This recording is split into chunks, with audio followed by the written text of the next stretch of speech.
want to fend for myself, and I want to build people up for them to fend for themselves. Welcome back, everybody, to another edition of the Free Like Me podcast. I'm your host, Clark Fredericks. Guests come on, speak their truth, and leave free like me. Hopefully they give you some valuable tools to deal with your own trauma, should and if it does occur. I would ask of you, please go to my YouTube channel, Clark Fredericks, Free Like Me. Hit the subscribe button. Let's keep that growing. And if you're interested in my coaching program, reach out to me privately. We'll set up an appointment. We'll talk about it. People relate to somebody who's been through the same fire as them. So I've been through many fires, so I can help you out and get you on a new path. So I appreciate everyone following along. And if you find these shows interesting or helpful, please share them. And this week, I have Dave Woods. I guess he had a house of cards he built up. And the alcohol he was consuming was about to bring it all down. And we're going to hear all about it. So thanks for being here. Dave, welcome to the show. Hey, thank you very much, buddy. We've known each other for a while. But like my roommate from college, we never really know until we start peeling the onion.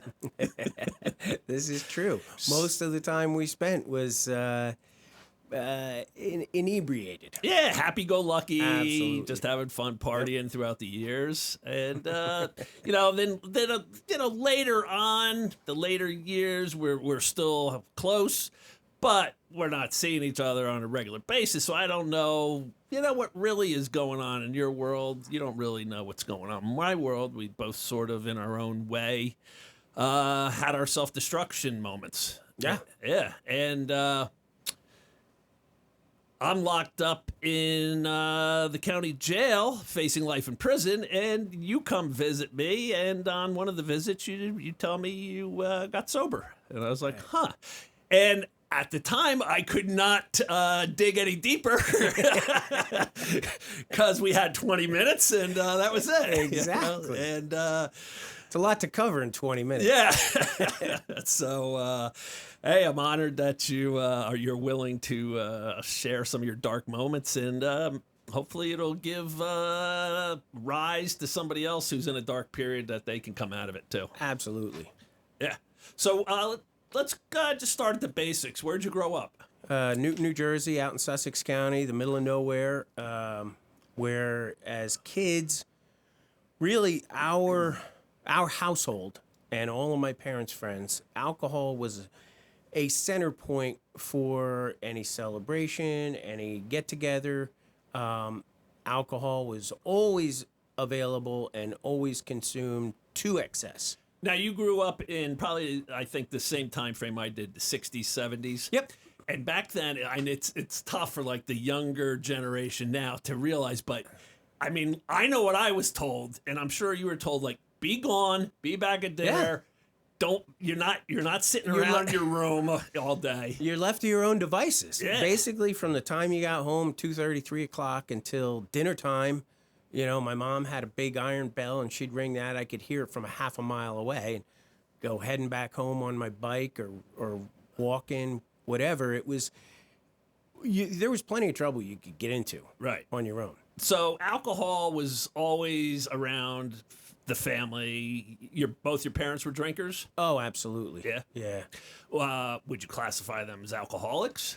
My dad, I would classify, certainly my father was, and I'm thankful that he got to spend the last 15 years or so of his life sober. Prior to that, it was a shit show, and Yep. And I can remember, because we had a downstairs with a pool table, a ping pong table. I mean, it was a place where people would gather. My friends would come over often, and in teenage years, my parents had a kegerator downstairs. Yeah. Boy, that's a recipe for disaster. Exactly. You're teenagers, and literally we could tap a beer anytime we wanted. They wouldn't care. They didn't know, and I don't think they cared as long as it was in the house. And again, it's a different time. Yeah. Alcohol, no one understood. Keep in mind, I was the last group that 18 was legal to drink. Right. So Right. if you're 14, well, you're only 4 years away. Right. And then what harm could it, as long as you're here at the house and nobody was driving, but we would be downstairs having fun. And upstairs, every now and then I'd hear this crash and I'd go running upstairs and my father would be laying on the ground in the kitchen or the living room and I'd have to help him up. And I can remember how frustrated I was that he would get so drunk that how did it happen? Right. Don't you realize you're getting hammered? Right. And then we keep going to the point where we can't even walk. yeah. And what age are you at then? That I'm really sure it went on for started. years, Yeah, it right? did. It started when I was probably 5, 6, 7 that I really recognized. I'm sure I slept through plenty of them, but it affected my mom because she was also a drinker, and it was something that she would get angry with him, and then I'd try and protect him. Like, hey, listen, he doesn't know what he's doing here. And it made it really tough. And I'd have to go back downstairs, and my friends would be like, "What the hell happened?" Sound like a china cabinet fell over. Right. I'd say, "Well, my dad slipped," or you make up all kinds of excuses my dad's not really an alcoholic, because I didn't want to believe that. And he owns a business in town. A very successful business. Right, That and he's going to work every day. Every day he's there, and he's there late, and it was kind of crazy. Our generation, with social media, we can find any group that we want to belong to online. Help us with any mental problems, depression, anxiety, alcohol, drugs. Everything can be found online. Our parents, our grandparents, like the thought of even going to a therapist back then was like, that's just for people in New York City, the wealthy, Right. But not the average Joe. That was for people that were crazy. Right. I mean, they just sucked it up and drank and went on with that is life. exactly it. Everything, as you know, was swept under the rug. And what happens here, it was like living in Vegas. What happens here stays here. And nobody was supposed to know. And, we all knew friends whose parents were alcoholic. And, some of my closest friends growing up. Right. Were some of the houses were the party houses where the parents were like, sure. And you knew they were never going to know because they'd be hammered themselves. Right. I mean, it was the times, and it was the environment, and the freedom.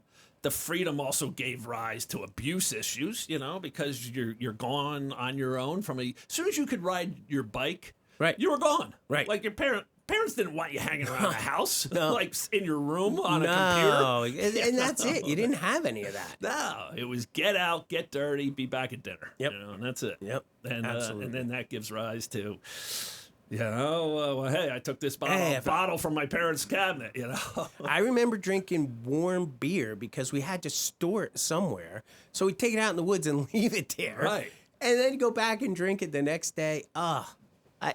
Warm beer, but it was a 6-pack of beer. Right.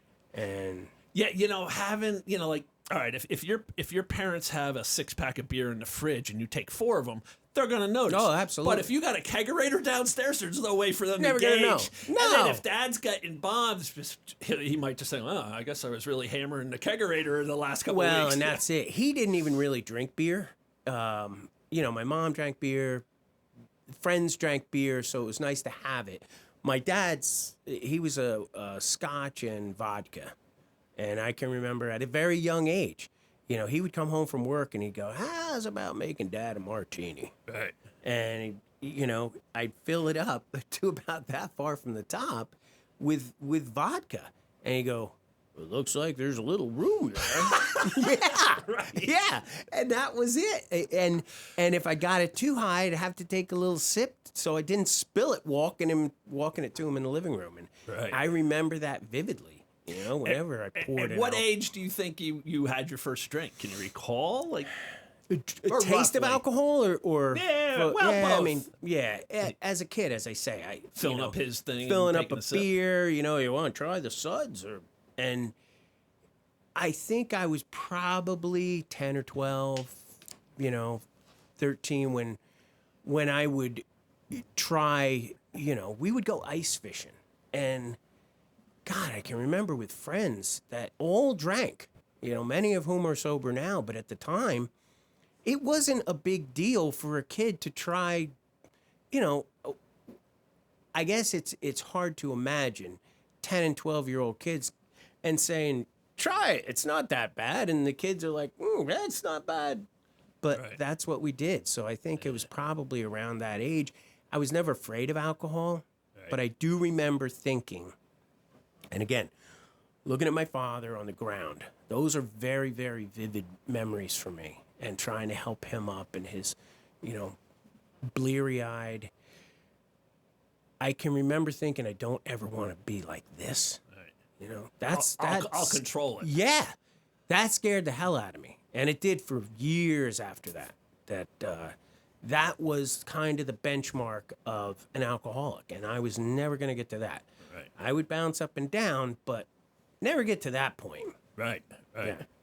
So so we go into the high school years, and I'm sure, drinking was just the norm, Yeah, we planned our weekends around it. Keg parties in the woods, whatever. In the fields, there were bars nearby. Again, being 18 means I could drink legally half of my senior year in high school. Right. That's not a good idea. No. and you remember Bob and Marie's. Yeah. I started going there when I was 16. And I remember I went with a buddy of mine who was not of age.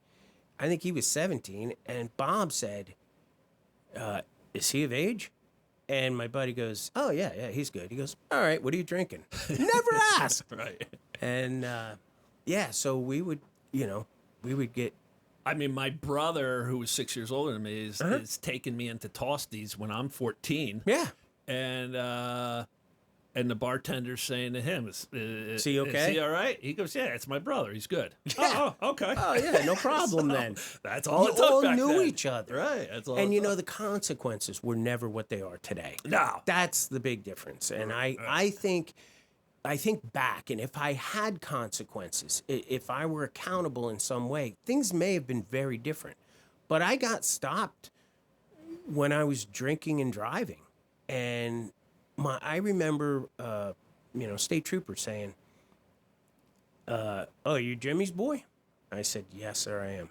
He said, well, I'll talk to him in the morning. I'm going to follow you home. That was more fearful to me, that he was going to talk to my father and let him know what had happened. But he never once said, I'm taking you to the station. But it's the late 70s, early 80s, and that wasn't, MAD hadn't come around yet, Mothers Against Drunk Driving, and some of the trouble we got in, it was almost a serves you right attitude. Right. I see, now you don't have a car. You wrecked yours. Right. Right. I I took my brother's pickup truck to Tim Tully's house for a party one night, and I usually stayed over there, but for whatever reason, I drove home, and driving to Tim's house, one of the headlights went out. Okay. Driving home from Tim's house, the other headlight went out. And I'm like, well, I'm halfway there. Either way, I might as well just keep going. And I'm driving on 94, no headlights, right by Paul and Skilling Road. And a state trooper pulls me over. And I'm like, yeah, man, my headlights just blew out. And I'm bombed. Right. And he's like, where do you live? I'm like, right off of Paul and Skilling Road here. He's like, can you get there safe? I'm like, yep. Of course I can. And he's like, all right, see ya. Yeah, and I'm surprised he didn't no follow you home. Bombed, and I'm 17 years old. Right. And thank God there was no social media.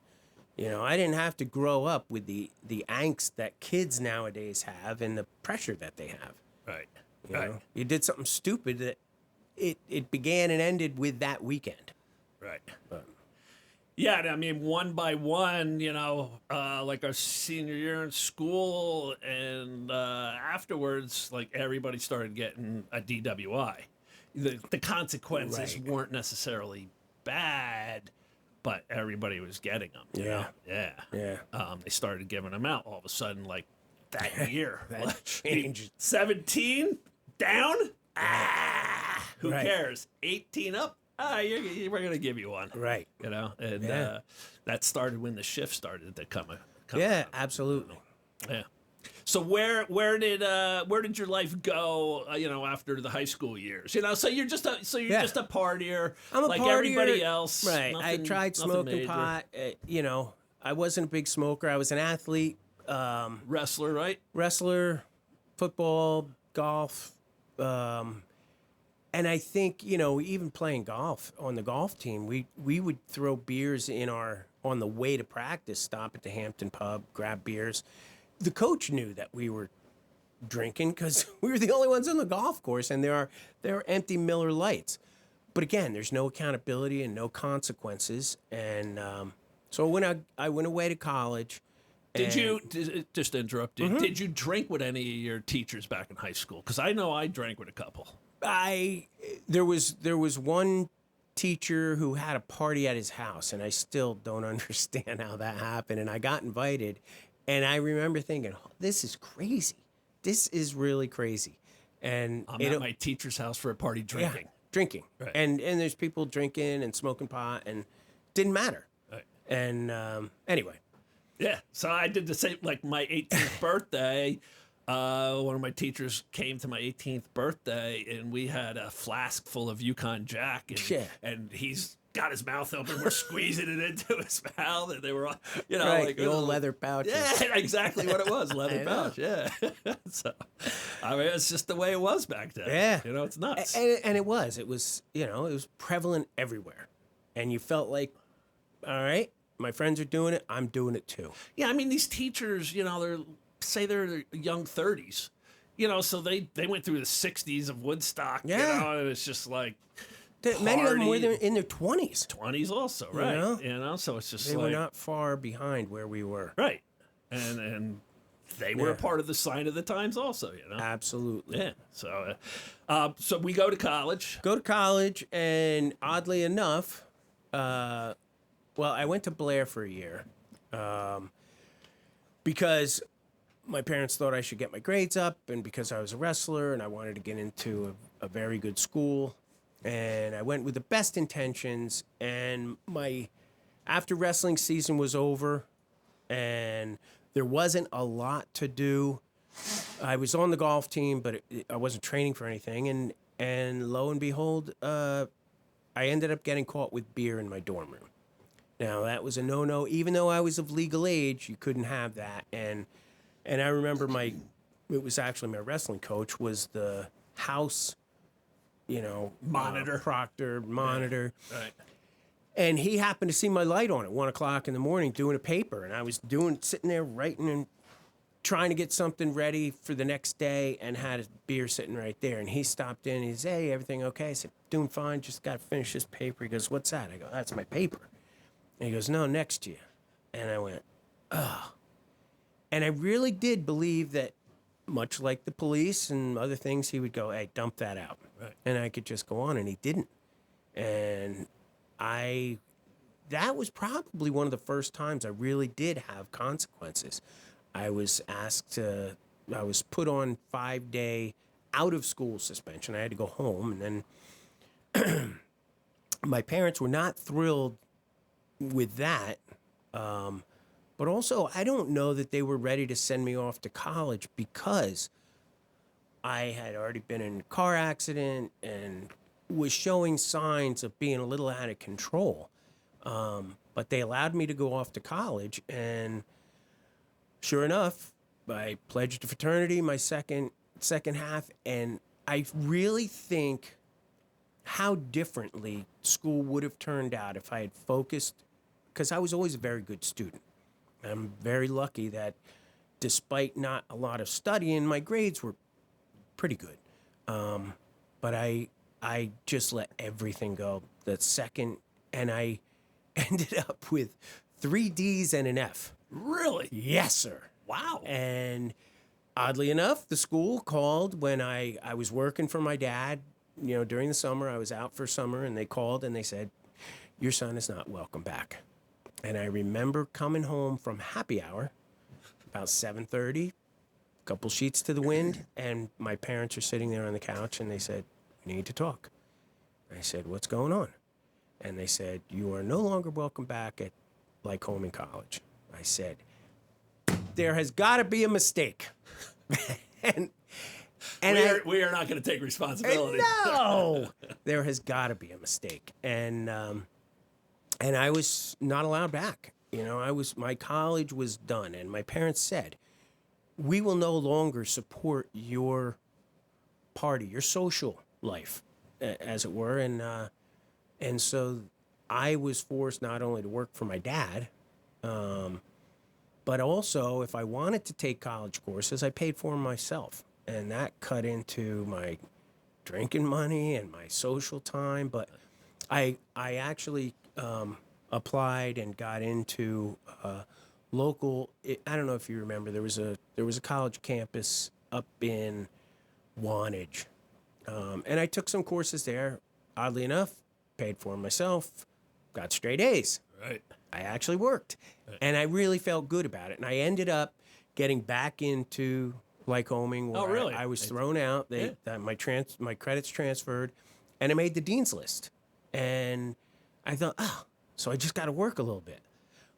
But can I still find time to party? Well, I graduated. I had 2 majors, did pretty well, and started in banking. And again, you gravitate when you're a person that really enjoys alcohol and losing yourself in something other than reality, you gravitate towards people who have similar interests.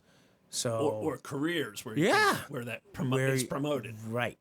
And so I ended up in a training program where everybody drank. And I can remember coming home. It was down in Bergen County. Driving home 11, 12 o'clock at night after a night after work. We'd go out on Fridays and just get hammered. And I'd drive home, and it was never a thought.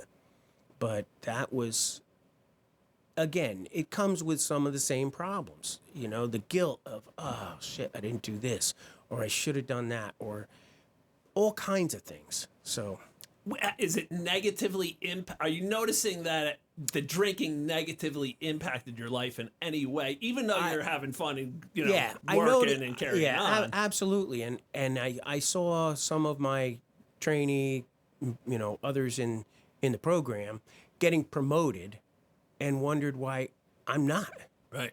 And clearly I'm smarter than them, or I've got more on the. Didn't matter. I also had character flaws and defects that I wasn't willing to take a look at, and what was my part in it. And it really did. It hurt me, hurt my development. I thought it was, we were all friends. We're having fun, and we're all here to get hammered, aren't we? And that wasn't everyone's goal. There were people that drank till about 8 o'clock and then went home. Right. Got a good night's sleep and whatever. Right. And that wasn't me. You thought part of the job description was to go out and have fun afterwards. Absolutely. That's what we do. This is why we're doing this job. Right. Right. And that's it. I eventually got out of banking because in my estimation, people, they don't promote people. So I'm getting out of there. And I ended up in sales. Well, sales is custom made for alcoholics. It really is. You've got time on your hands. If you're good at what you do, you make money. And if you can make some money, you can entertain clients and yourself. Let's go out for lunch. Yeah. Have a cocktail or two. Absolutely. And at what age did you get married? I was 30 when I got married. 30. And I started dating a woman that I met in banking. And we were together for almost 7 years before we finally got married. And we were codependents. We drank together hard. And sometimes it ended well, and sometimes it didn't. Right. Oh. So you date a drinker, Yeah. You don't want to date somebody who's wagging a finger at you. Oh, no way. And that's it. You knew my late wife. Yeah. And she partied to excess. Right. And I like that, and I didn't like that about her, because here I am judging her. She's out of control. Well, she would also, I'm sure, say the same thing about me on occasion, and yet it worked because we both understood. Listen, I'm with this person, and I love that person, but I also have a partner that I can drink with. All right. And now, are you justifying your drinking throughout these years? Like, did it get to the point where you got to have a drink in the morning where when you never, so you're not drinking in the morning, you're not filling your coffee mug like I started to do. No, but I plan my drinking. It was funny. I heard someone say recently they were only a Thursday night or Friday to Sunday drinker.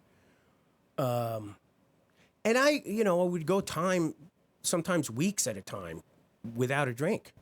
But if I knew you were having a birthday or somebody was going to be in town and we were gonna have some fun, well then let's go all out. And so there were times where even in my 40s, I would drink. My buddy would come in from St. Louis and we'd stay up all night, solving the problems of the world around the bonfire and go through a case and a half of beer. Right. And we'd look at the you can see the dawn light starting to come up and you go, well, shit, we're up this long. We might as well stay up. let's just keep it on drinking. So, and I can remember there were times when my liver hurt. I knew I had overdone it. So then I would take a break. And I never, I have issues. And that ability to stop is probably justification to you that I don't have a problem. No, absolutely. I'm not drinking in the morning. I'm not drinking before work. I don't need that. Right. I can stop for weeks on end if I need to. Right. There's still risky behavior, driving under the influence. And, I always say, thank God I got what I did and not what I deserved. The number of times I took my life or the lives of others into my hands. And my friends would say, Dave, we'd be at a bar and, Dave, you drive. You're good at it. You have more practice. Right. Well, that's absurd. Right. And it makes me cringe thinking about it. But at the time, I thought, that's right, I do. I'm a great driver. I'm a great driver. Yeah. And how ridiculous is that? Yeah. And it's not something to be. And I prided myself on that too. Yeah. And I remember I'm driving a buddy home, and we come to an intersection, and we have to make a left. You could go left or right, but directly straight ahead is a driveway. Right. And I have to go left, and instead I go straight right down the driveway. And my buddy's like, what are you doing? And I'm like, I'm driving you home. Right. Yeah, this is a driveway, though, and it's not mine. Exactly. I'm like, look at that. Wow, that one caught me by surprise. And there are those moments that it begins to catch you by surprise. And the things that I always thought I had under control began to change. And in the early 2000s, my parents both got sick, and I ended up losing them 13 days apart. Wow. My wife had been diagnosed with cancer. At the same time they died? Yeah. Wow. Yeah. And she had gotten through the first round of treatment, but I think of what a tumultuous time. And if I were going to drink more, it was probably then. But I kind of held it together for my sister and myself and my wife. And, you're constantly trying to keep everybody up and positive, and it's not as bad as it seems. And I'm, an overly optimistic person at times. Right. But that was a crushing blow, losing both of my parents. I had no one left to seek advice from, no one left to seek approval from. And their approval was important to me, whether I cared to admit it. And I think that when I mentioned earlier the guilt that came along with doing stupid things, making bad decisions when I was drinking, was more about what they would think. That I didn't have a problem, but they were going to think that I did. And that's where the real issue was. I couldn't be honest with my own problem. And you said your father had gotten sober by this time. He was. Right? For his last 15 years of his life. Yep. Yeah. So now it's like, And he, you know, now he's seeing his son, right. like, And again, I don't want to become that person, and I wasn't on that trajectory. But as I say, I lost my parents. We ended up moving into the house where they were around some old situations, and things were still okay until my wife got sick again. And when the cancer came back, that's when my life really began to spiral. I thought I had it pretty well together. I was still working, but it turns out that I had no control whatsoever. And it would be like, if the nearest thing I can say is like being on a fair ride and you're hanging on to the rail and you're just kind of swinging around and going, woo! And then you lose your grip and now you're just flying. right. And it was having those control issues where I will drink, but I won't black out, and I'll be in control, and I can drive if I have to, and do all of those things began to go out the window. Really? And yeah, and not knowing how I got home. You know, and my wife is battling cancer, and she's still drinking. I mean, she's still my drinking partner, Right. which is crazy, but I don't know how crazy it is when you're facing potential death. Right. It's just like, Yeah. what the hell's the difference now? Right. I mean, so I could give her the pass because, like, Absolutely. whatever. And I can give her the pass. Right. At the death of your parents, I'm going to be strong. Yep. Wife diagnosed cancer, I'm going to be strong. Wife diagnosed second time, my strength is starting to dwindle a little. Right. Right. And the alcohol says, And we'll comfort And you. the worst thing was, you know, I had friends, and I don't know where this comes from, but I had friends that would say, Dave, are you okay? I mean, with all that you're going through, are you okay? And between the alcohol and my wanting to mask my own feelings, I would say, I'm fine. Let me prove it. I wouldn't say let me prove it, but my way of proving I'm fine is let's go out and party. I'll show you I'm just like everybody else. And the problem was, once I got started, then all bets were off. There was no stopping No. at this point. No. And I realized things were not, things were beginning to happen. I remember a drive home. You know, you mentioned the driveway, and I remember coming home, and this is in the daytime. We had been out golfing, stopped for shots, and I Drinking on the golf course, yeah, probably. Of course. Yeah, you always had to take swing oil, you know? swing oil. Tempo in a can, as we'd call it. Right. But, you know, we were coming home, and I was driving my buddy home, and we made this turn, and it was kind of a knoll of a hill. So, you know, there were cars coming the other way. I made the turn, and right up the other side of the road, and he goes, what are you doing? And he pulls the wheel back, and I was like, oh, it's just, I was probably looking at the radio. You know, you make some silly, stupid excuse. Right. But I knew then, that could have been bad. Right. And then I had another issue where, you know, I'd gotten just hammered at a party and saw pictures of myself later on that I had no recollection of whatsoever. And I thought, God, I blacked out, and that's not good. And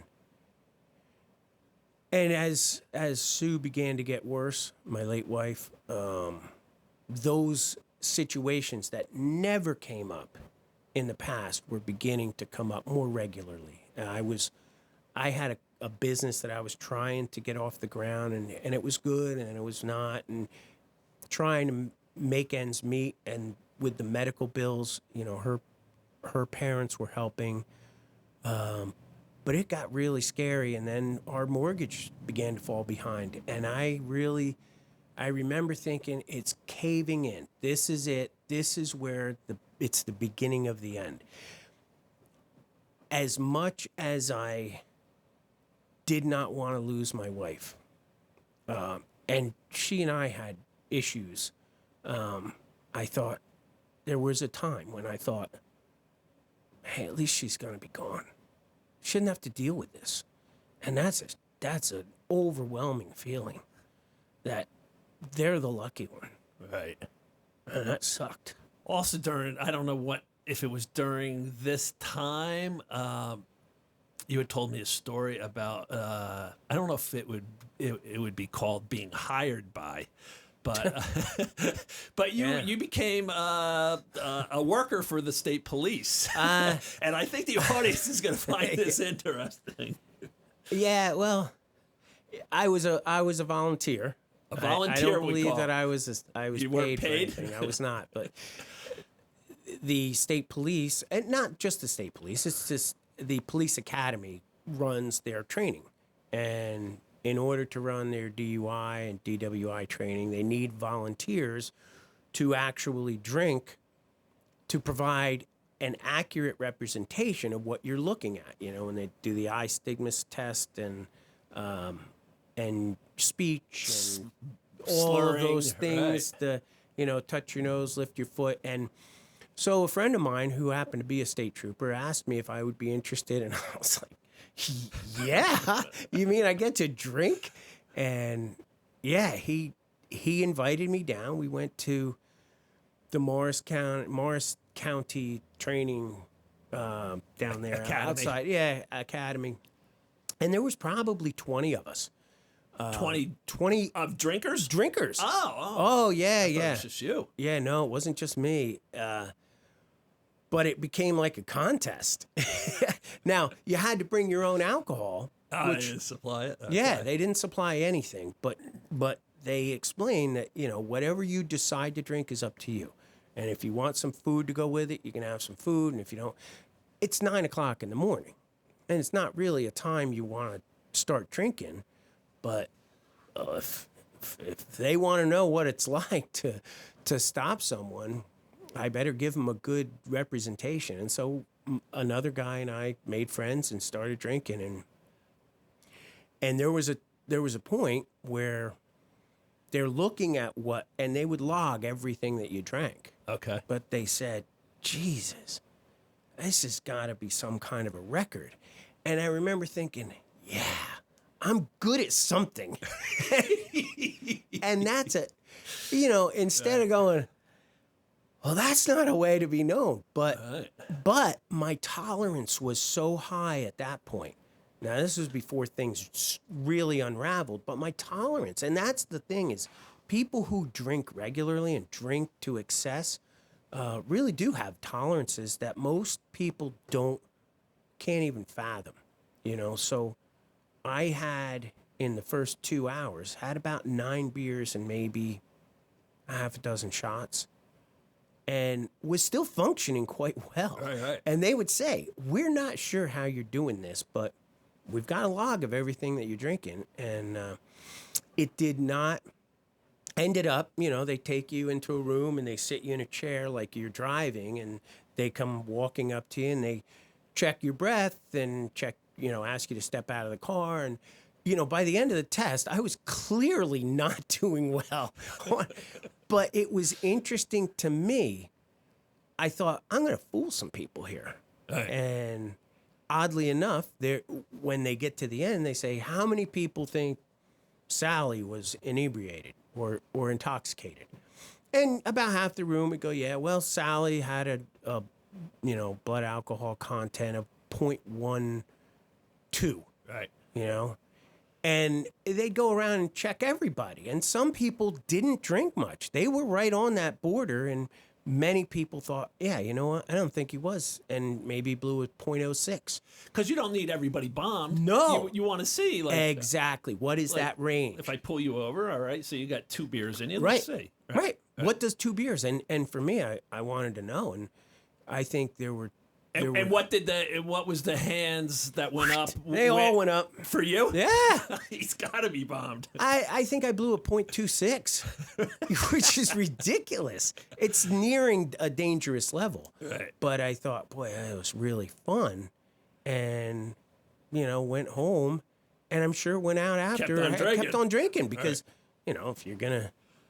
It's 9 a.m, so I'm home probably I was home around noon or 1. Yeah, it was around 2 o'clock in the afternoon. And I'm already at 0.3. So I was already at a point where I was, So this is... should not have been drinking, but it's a summer day, and why not? You never think about stuff like that. They need real life training opportunities. You don't have to set a record.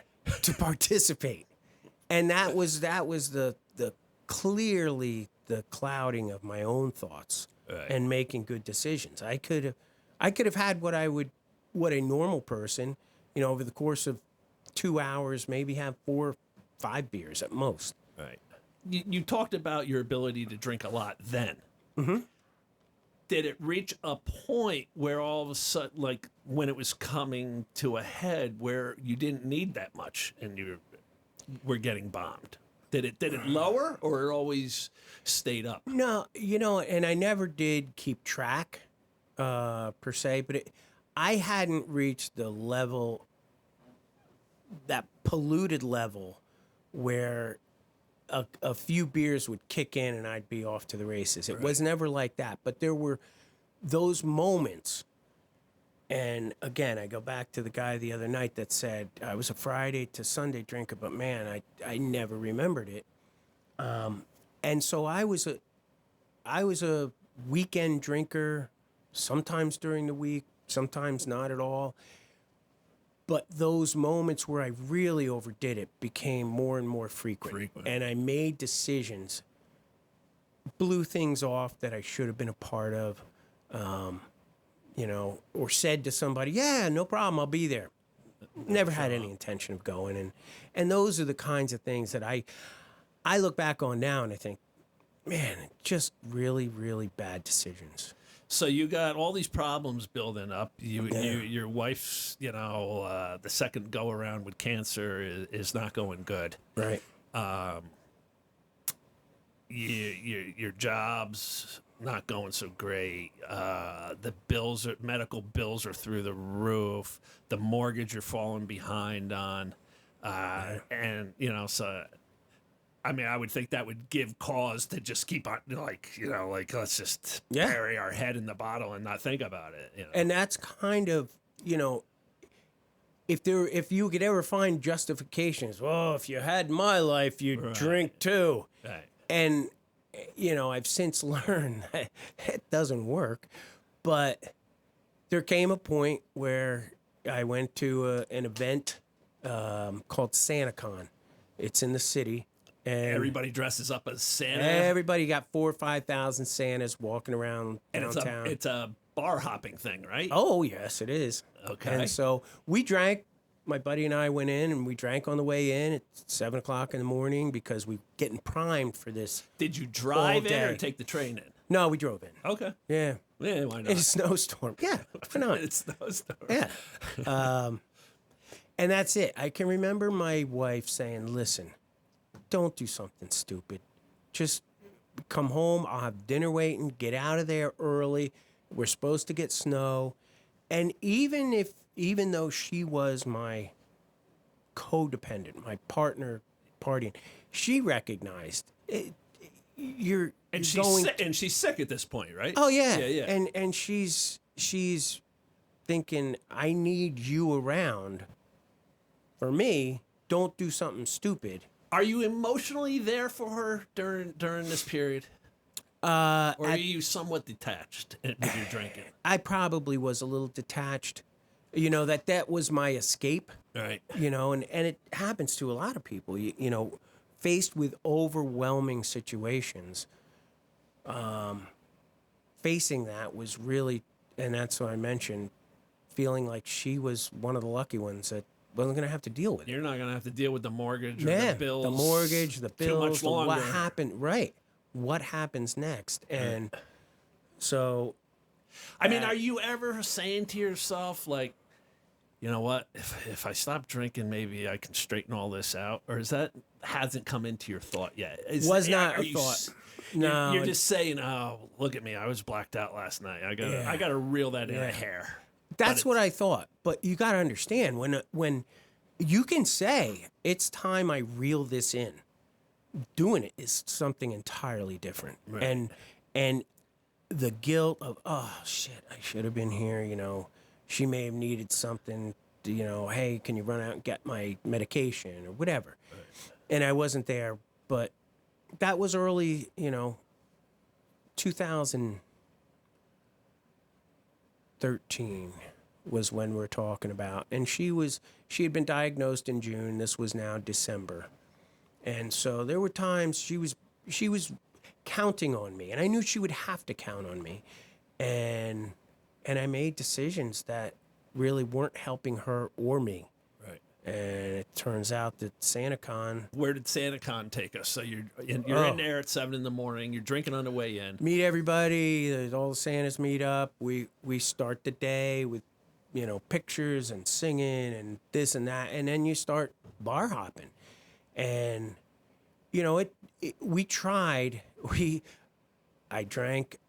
I call it my Super Bowl of drinking, because every bar, I would feel terrible for the bartenders in the city during SantaCon. And it's why they've tried to get rid of it a couple of times, because they're just belligerent people. And you see all the antics that go on in the streets where Santas are fighting with each other. We weren't like that. But I was with a guy who's, he said, "Dave, don't worry, I'll take care of anything that happens." So I was like, all right. And we got back home. We actually left early enough that we could get home in time for dinner. We don't have to say any names, but when he says, "I'll take care of anything that happens," it's because he has a badge. Correct. All right. Yep. Just so he's a cop. Yep. Yep. And, I believe that. And I'm good then. I can. Oh, carte blanche, baby. Right. And that, I think, again, goes back to no accountability, no consequences, no real consequences for my actions. And if I was just told, listen, there's not going to be consequences tonight, well, awesome. And so we're on our way back. We would have been home in time, and we both made the decision that since it's still early, we should probably stop for a quick one at another local bar on the way home. Why not? Why not? Right. It's snowing. There's probably 6 or 7 inches of snow on the ground. I used to justify that, like that type of thought when I would get home. Yeah. I made it home. I deserve a reward, and I would dive headfirst into a bag of Coke and make a drink. Yeah. Because I made it. I made it. So is that what you're like? I think, we drove all at the way that back time, here. absolutely. We just drove from the celebrate. city all the way to Andover. I'm on my way home, and it's only a 5-minute ride out of the way. And so we did. And we went to the bar and proceeded to celebrate, because now they're showing highlights on the 5 o'clock news of SantaCon. And That's us. yeah. And they're looking at the thing, and they're looking at us, and we're like, yeah, well, yeah. And we came out of the bar after about an hour, and a couple of shots, a couple of beers, and my buddy said, "Hey, you've got to drive. There's no way I can drive." And I went, whew. But ego gets the best of you, and you go, I can do this, no problem. And I got into Newton, and coming into Newton, we came over the brow of a hill, and there's cars stopped because one of them was trying to make a left and couldn't get any traction. And so I go, whoa, hit the brakes, and now I'm just skating. And I clipped the back corner of one car. He bumped into the car in front of him, and I end up on the curb, on the sidewalk. And I'm thinking, all right, we got to move here because we don't want the cops coming. So I got out of the car. I'm sure I staggered over to the guy who I had clipped. And it wasn't like there was just a nick. His taillight was gone, other things. And I said, listen, I'll give you my information, but don't call the cops. He goes, it's all right. I've already called them. They're on their way. And I'm like, ah. Well, then I go back and I said to my buddy, hey, you're going to take care of this, right? And he went, yeah, I don't know if this is not good. And so I ended up getting arrested. Was sitting there on the bench in the police station. And I do remember, I wasn't blacked out or anything. I remember vividly sitting there thinking about my wife, thinking about the house, thinking about my parents, what they would think. All those things cycle through your head, and how it's brought me to this. And I remember looking up at the arresting officer, and I said, where do I go from here? What do I do? You know? And he said to me, you pray. And I remember thinking, what a callous thing to say. What difference is that going to make? Pray? I need a lot more than a good prayer. But I didn't have any relationship, and I don't want to get into the whole God thing, but I had no spiritual center. Right. And I kind of shrugged it off like, yeah. Well, the next day, that night I came home and my wife said, I told you. I told you to be careful. I told you you could have called me. Even if I couldn't come out, somebody would. And there was nothing I could do to change that. Right. But she ended up moving out. Oh, she did? Yeah, she moved out for almost a year. And really, it left me, I knew I was going to be losing my car for a couple months, and I didn't have a really viable job that could pay the bills, certainly not pay the mortgage. And I ended up calling a buddy of mine that I knew was sober, and I said to him, how do I learn to drink with more responsibly? And that's something a lot of alcoholics say. I don't want to stop drinking, but I want to drink more responsibly. And he goes, I can't help you. I said, well, you're sober. He goes, I know. I can help you to stop drinking, but not drink more responsibly. And so that next night, I called him, and there was a weird thing that happened as Sue was packed and heading out the driveway. There was music on in the background, and the song that happened to come up, oddly enough, was Carrie Underwood, Jesus Take the Wheel. And I'm like, oof, that's a little weird. But one more thing happened that related to God, and I finally called my buddy and I said, can you teach me? And he said, I can't, but I can take you to a meeting. And I walked in there, and people are laughing. You know, if you've ever been to an AA meeting, it's very upbeat. You know, and people are there to help each other and support each other. But I was in terrible emotional pain, and I couldn't understand why they were so happy, and couldn't they see the pain? You know, it was about me. It should never be about me. And so even when I was introduced, they say, are there any newcomers? I raised my hand reluctantly. I said, I'm Dave, and I'm an alcoholic. I was choking on the words because in that moment, I'm reeling back in my head to my dad laying on the ground and seeing him. I swore to myself I would and never I really become that. did not ever want to be that. And you just had to admit you're yeah, that. and that's it. I had become something I never wanted to become. Right. Did the drinking, did it take immediate hold from that first meeting? Like you're stopping? Or did it off and on? You know what? It's strange. At that moment, I had that gift of desperation Right. that people talk about, and I really could not. I was trying to get through today, and I didn't want to drink. I was so guilt-ridden and so ashamed and so many things. I'm sure with your sick wife moving out like that, you just had to Like feel you're like not a even piece of well garbage. enough to take care of me. Right. You can't even take care of yourself, and that was that stung badly. Yeah, that had to be a Yeah. slap in the face. Like, what have I just? Right. What a piece of crap I am. Yeah. That my wife, who's dying of cancer, has to move out Right. because I'm not there for her. Yep. Yeah. Yep. Wow. It's better for her that she be on her own for a little while. Right. So I did. I got through that meeting, and ended up staying around and continuing to go to those meetings. I didn't want to drink, but I can remember having dreams about drinking and thinking, God, is something wrong with me that I'm dreaming about drinking? And it's funny. I spoke to my sponsor, and he's like, We all have those. You know, it's not odd.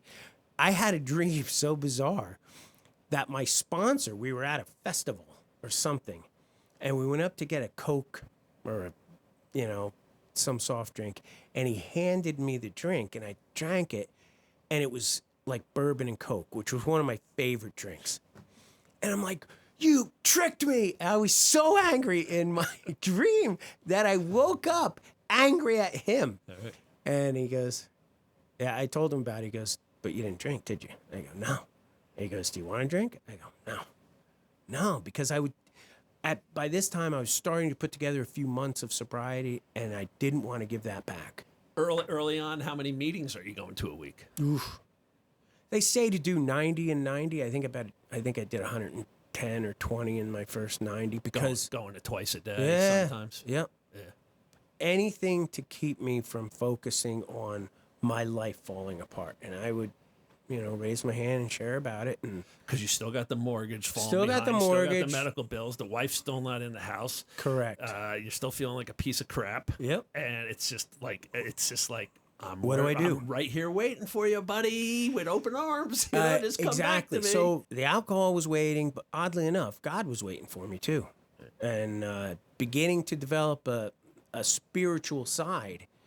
I get a call from my neighbor, who I speak to regularly. If we're outside, hey, how you doing? And we'd meet and talk. And it turns out where she was working was looking for someone, and she thought I would make a good candidate. And I explained to her, I had a little issue, and she goes, I know. But here's the thing. If you take this job and if you get hired, I can get you to work. And I thought, wow, you're right. And so, as luck would have it, or I as got God a job. would have it. As God would have it, I had a job that I could pay my mortgage. I could pay the bills. Got to work even when I didn't. I had lost my license for 3 months. I mean, and I have a lot of atheists that follow me. And your choice is your choice. Absolutely. And you just said I was not a spiritual guy. Right. So you didn't go around to church or reading the Bible or reading the Quran or anything. Nothing. I didn't really. either. I had the dude on from almost every guest said that. I had the guy on, Paul Venice from Great Britain, who was just a terror on the streets, and he's like, I thought I was God. Yeah. I was pummeling people thinking I'm God, Right. And you're gonna face my wrath. Right. Brad Hodgins. Sure. He went to AA, and his sponsor, invited him to his house, and he's like, let's get down on our knees and pray in the living room. And Brad's like, yeah, you can keep that, buddy boy. Yeah. and he's like, nah. And then finally, a spiritual journey took hold in him. All of it, almost every guest.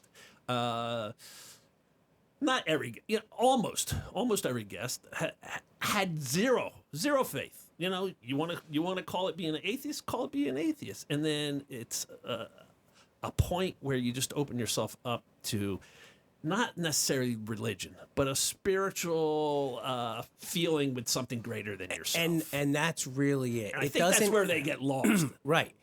You don't have to call it God. I choose to call it God as my higher power.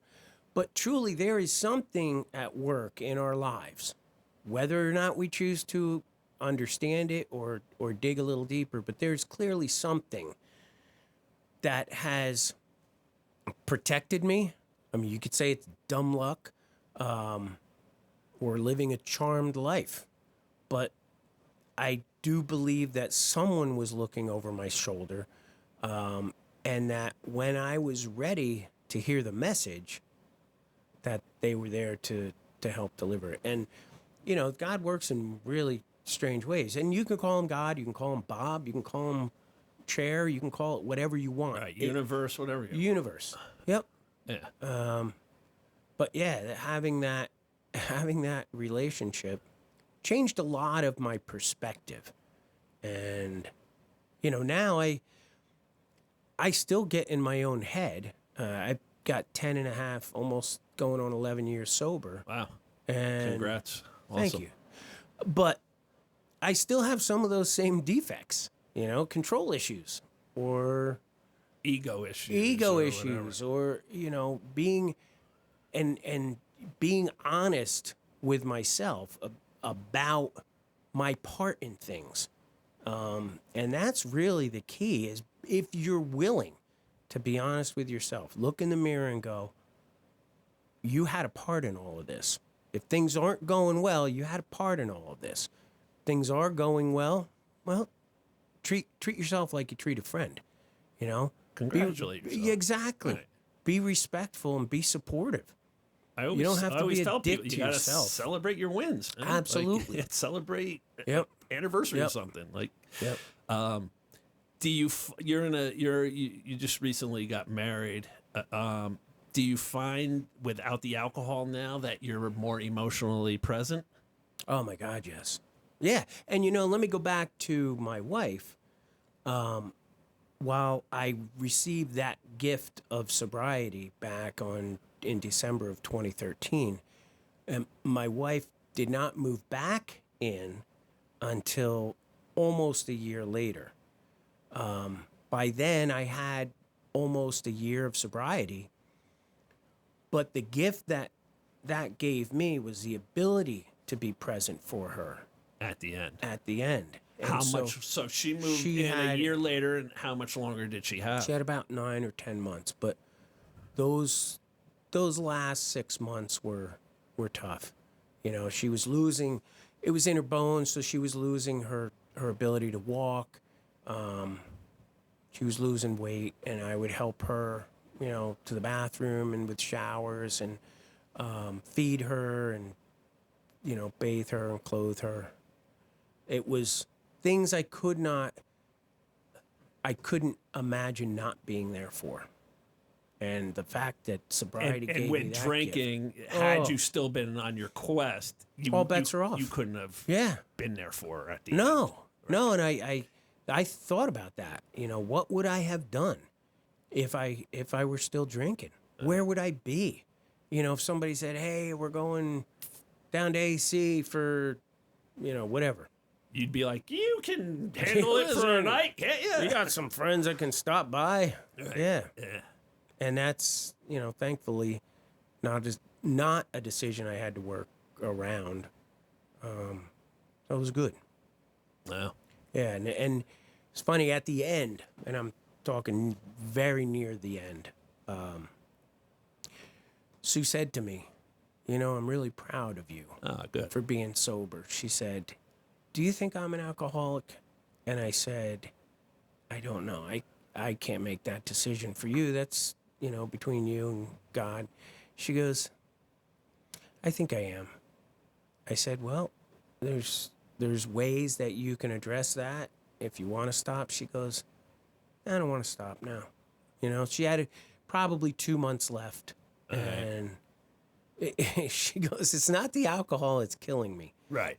And she was right. And I, in that situation, but I no longer thought she was the lucky one. At that point, I was lucky to be there for her. And that was a gift. Right. Yeah.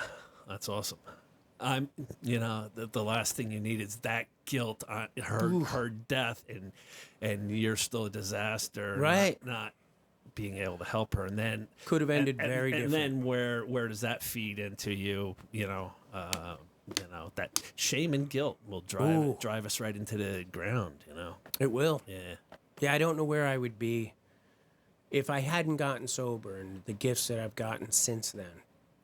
And the jobs and the people it I've doesn't met. mean getting sober No. doesn't mean your life's gonna be No. magically great. No, it doesn't. And and I know for a fact yours hasn't always been. It has not. But you can face it. You can think clearly on how to go about it instead of just like ignoring it with Right. and drinking and thinking that's gonna solve anything. Right. And that's exactly it. Where drinking led to decisions that I later regretted or were ashamed of. Now those decisions are based in reality and my being present, but I handle things so much differently. And that's led to opportunities that, again, I could not have imagined. And it does. Sometimes life just sucks. Right. You know, God doesn't make everything great. Sobriety doesn't make everything great. Nothing. Life is never always great. And without those situations, how would we know to be grateful for the really good parts? Right. You know, I had a split second in prison where I said, all right, I got handed a raw deal. I was raped and abused. I'm sitting here in a prison cell. When I get out, life owes me. Things are going to be smooth. Yeah. And God's going to even everything out. And, you know, like a couple of weeks after getting released, I'm like, yeah, you know, that was just an idiotic thought I had for a moment, you know, like. Listen, you but know, that's like, our thought. You know, in that moment, that's what you're thinking. Right. And, you know, it's just, man, if I was drinking and doing drugs still, I just would accomplish zero, you know. Like, and I had lost the zest for life. Like you're saying thinking about your wife's imminent death, like you're the lucky one. Yeah. You know, and then now without the alcohol and you're a decade plus removed from it, I mean, your zest for life is back and So different. You know, I started doing things that I never would have. Sundays, for instance, were Sunday fun days. We had a group of friends that we would all go out, go to the Lakeside Tavern up in Culver's at 8 a.m. for beers and eggs. And we would start and move on to other bars, and that was our Sunday ritual. Right. Now I bike on Sunday mornings. I have a bike group that I took a few friends, and a few friends decided, hey, I want to do that too. And we now have like 350 people in our group that on any given Sunday, we could have anywhere from 2 to 20 people join us. And it certainly beats sitting in a bar on a beautiful Sunday morning, right, getting hammered when I would feel like hell the rest of the afternoon.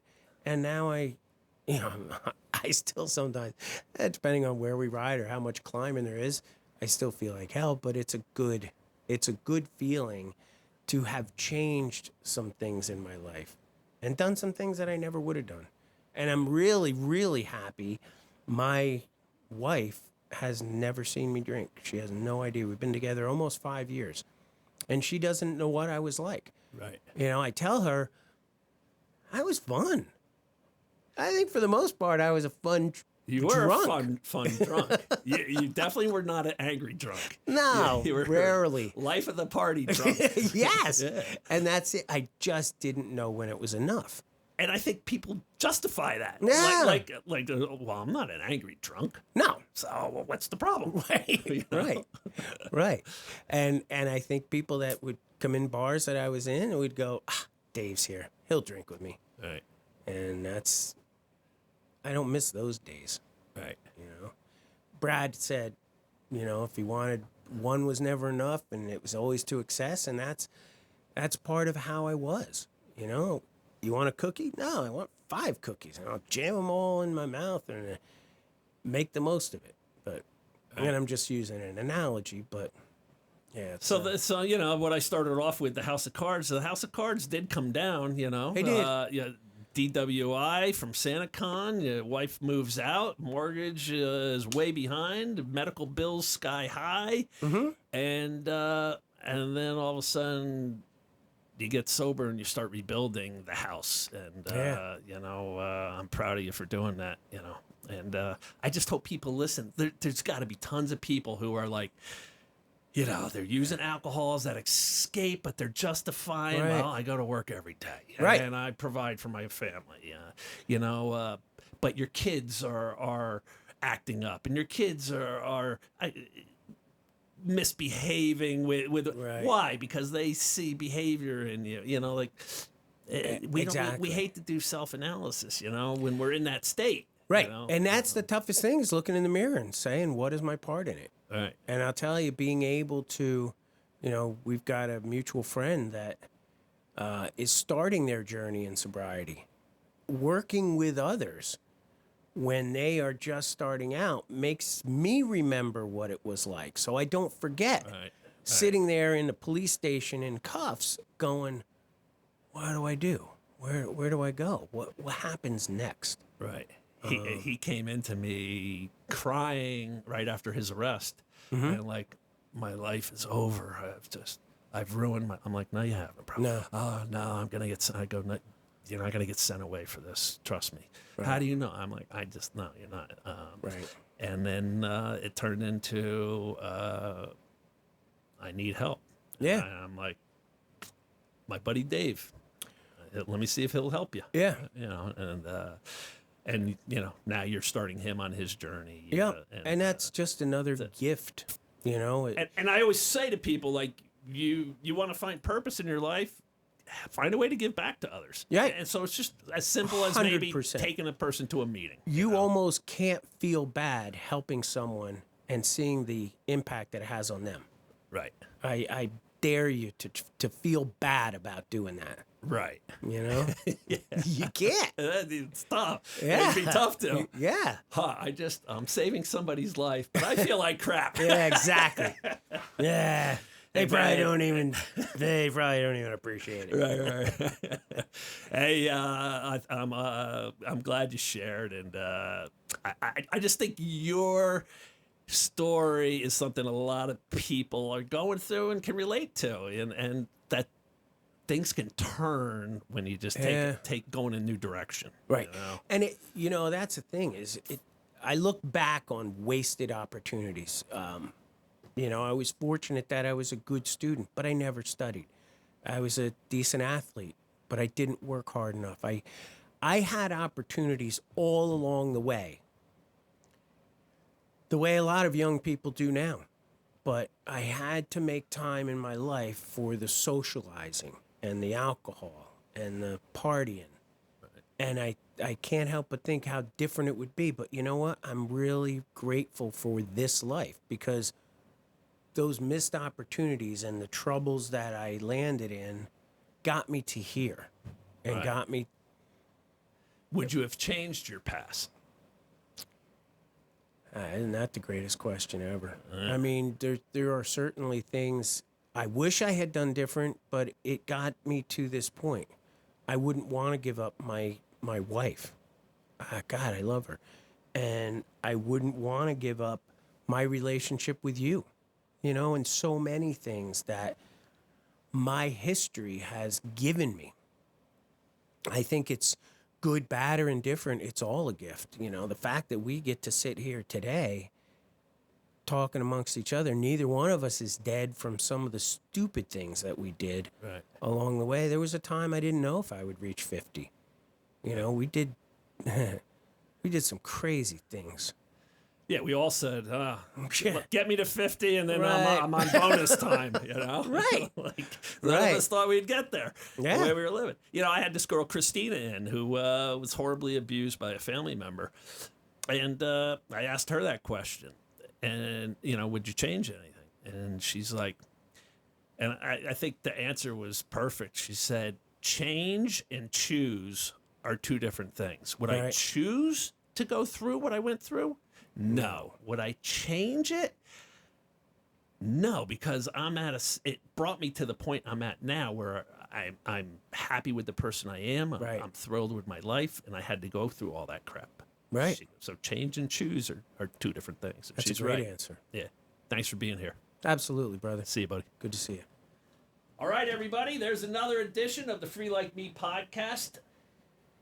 We're all gonna go through stuff. We're all gonna hit the skids, and I just hope you can see that there's a different way to life if you can get clear-headed, get sober, get off drugs, address your trauma, address your pain, and you don't have to self-destruct yourself all the way to the grave. Thanks for being here. We'll see you next week. Peace.